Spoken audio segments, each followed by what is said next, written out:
And Well, look, I have only, you know, Andy, I've only known you guys 6 months. I think 6 months, like almost like to the date right now, right?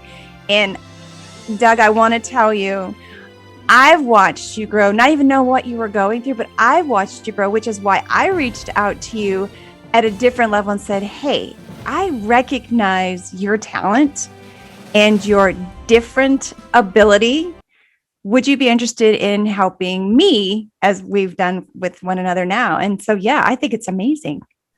I appreciate it. And it's always been a pleasure to be the moderator in your panel discussions, and the running joke between you and I of putting a space between my name. Douglas, yes. Yeah. That always is a kick under me. Like, that boosts my confidence level. And last, yeah, not well, less. see, that's what we were talking about. Like going back to that behind me bullying.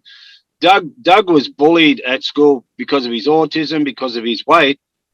That's not even in his world anymore. It's not even close. Like people can't say anything to him. In fact, he had an issue the other day, or sorry, a couple of weeks ago at the gymnasium where he's training.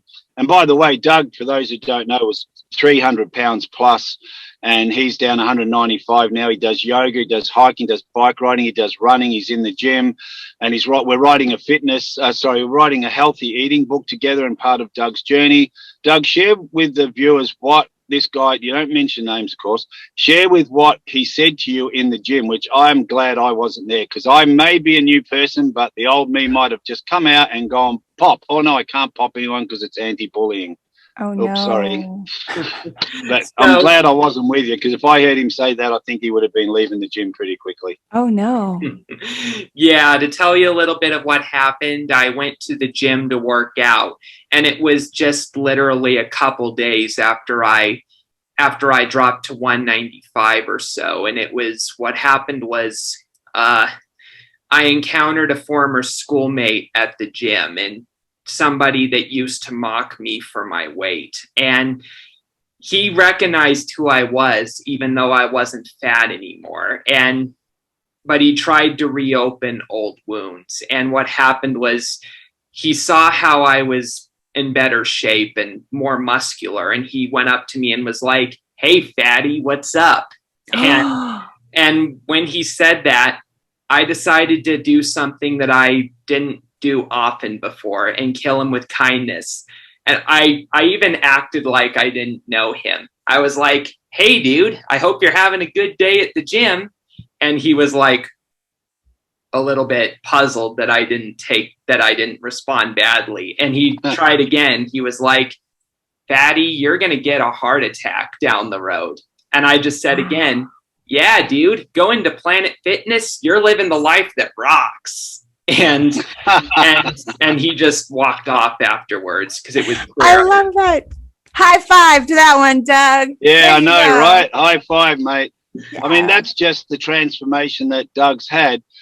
But as you would know, and as you would know, Christine, and I'm speaking for Doug, myself, and probably a lot of other people, it doesn't happen overnight. And some people think, oh, if I do this, I'll be good by next. You won't. It can't happen overnight. It's a lifelong task to be getting up every day, creating new habits, and embracing what's going on now in the future, and allowing that past to stay where it is. And it takes work. And Doug's had a lot of breakdowns on the way, as I have, as you have. But it's you keep going, and then you get to inspire and give other people hope, because having hundreds of people on these interviews, everyone's got a different story. So one of those stories is going to touch someone somewhere.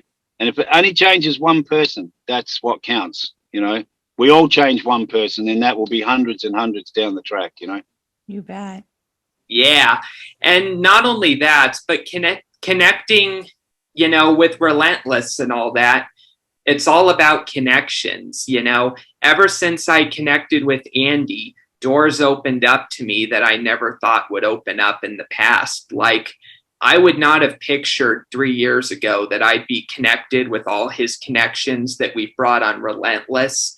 I never would have thought I would have been publicly advocating for charities like Start Rescue, owned by Steve Spiro, and live in, the Australian Mental Health Organization, and connecting with you, Christine. I never would have thought I'd be doing professional video editing for a podcast with a producer like Sal and you even, connecting just as part of the business world. And no, we can't succeed without connections and collaboration.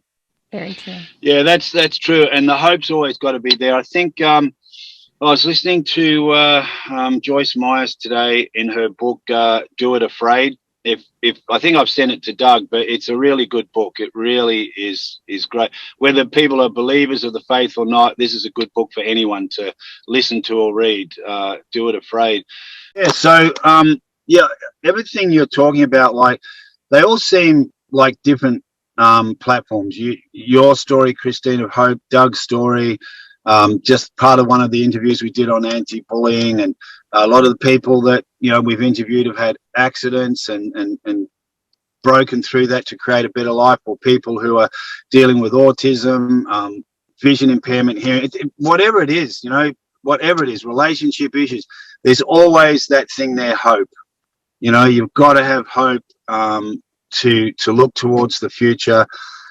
Dick Van Dyke quoted, life is about hope, being in love with someone, and having a purpose. So, it's true. If you've got all those, doesn't mean the road's going to be smooth, but it will be a lot smoother than without them. So, yeah, you just said it best, Andy. To have a purpose in life, you also need to have friendships that won't die. And, that's just part of things, to have a purpose. And ever since connecting with you, things have been great for me. Like Christine said, it's what she's doing, what you're doing, what other people are doing, what I'm doing. It's connecting people up, like you said. It's having people connect to your story. And I've seen it happen a million times. I'm sure Christine has, and you have, Doug, that someone there goes, wow, that's me. I know I can do that. And you see those people then suddenly step up, like the girl I was just telling you about. It took for her to be doing the work that I'm giving her, and she was struggling with it, like, I want to do it after, or having a sleep in. Everything just changed in 1 week. Everything. She's up at 5:36 a.m. She's left her past go. She's created what she wants in America to live here. And it's like it took her to just create a new habit and then just trust the people around her that are helping her. And even though she hasn't guaranteed to stay here yet in the States, but she's now moving forward so strongly with what she wants. And that's it. I couldn't imagine going to a different country, wanting to be there and having to go through this whole document process at the same time, trying to survive here on the savings you have. And so it's hope, love, and network, like Doug said, friends, network, connection. That is a huge thing. You're talking, Andy, about hope and connections as well. Doug, you had talked about connections, and that's how we are connected to this day. With my show, I love, and this has happened so many times because I didn't know this was going to happen, but when it comes to it's brought to my attention, I'm like, oh my gosh. So when I do my recordings, like you guys, it's out there for anyone to listen to or to view wherever they're finding it, right? I've had people actually message me and say, hey, Christine, I heard so-and-so's story. I want to connect with them because I know someone, or I'm going through it, or I just want to know more because I have questions. And I'm like, whoa, that's awesome. So yeah, the connections is a big thing. Yeah, that's awesome.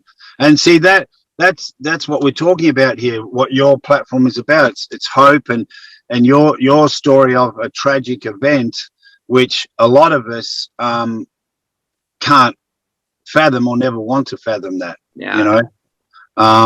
But to see you talking about that, and the other guests we've had on dealing with loss of family and friends through suicide, like, they're just so inspiring.